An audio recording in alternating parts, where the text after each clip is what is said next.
Being raised tonight after allegations that a gun was brought to a polling location in Little Rock. Good evening and thank you for watching KRK4 News at 10. I'm Gary Burns Jr. Now we're told by witnesses this was all part of an argument between opposing sides of the Little Rock mayoral race.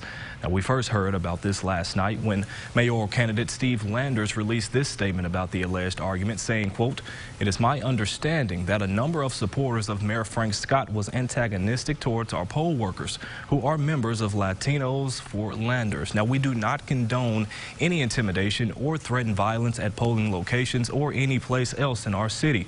Further, guns or the appearance of guns have no place at polling locations," close quote. Then Mayor Frank Scott Jr.'s team released this statement regarding the altercation. This incident where Steve Landers' poll workers displayed a gun was not only witnessed by not only Frank Scott Jr.'s campaign poll workers, but another candidate in the race as well. And guns have no place at polling sites, nor should be used to intimidate anyone, close quote. I want to bring in our Riley Birdwell in studio after she spoke to another candidate running for mayor, Greg Henderson, who says that he witnessed the whole thing. Riley, what did he say? Well, Gary, Greg Henderson says he went out to D. Brown Library Friday afternoon to hold up signs and greet people at the early voting location.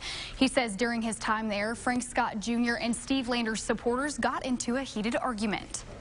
The people of Little Rock have started to trickle in to cast their vote. But on Friday at the D. Brown Library, there are three Frank Scott supporters out there holding up signs.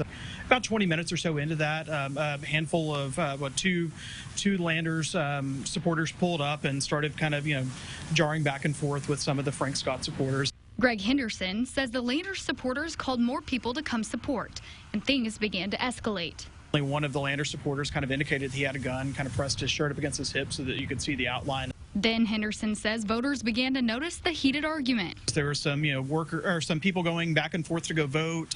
They were, kind of cowering down and, walking real fast, trying to get out of there. Finally, Henderson says the supporters were separated and the situation was handled. Another Frank Scott supporter and I took the other two kind of to the back of the parking lot and just kind of like, hey, this is getting to be a tense situation. There could be guns involved.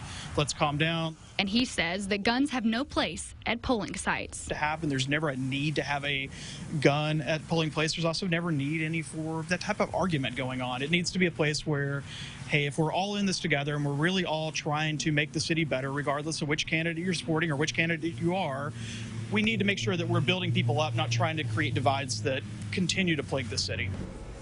Steve Landers and Mayor Frank Scott Jr. say they do not plan to comment any further. Little Rock police also confirmed they were not informed of this incident and no police report was filed. Again, weapons of any kind are not allowed at any of the polling sites. Reporting in studio, I'm Riley Birdwell. Back to you, Gary.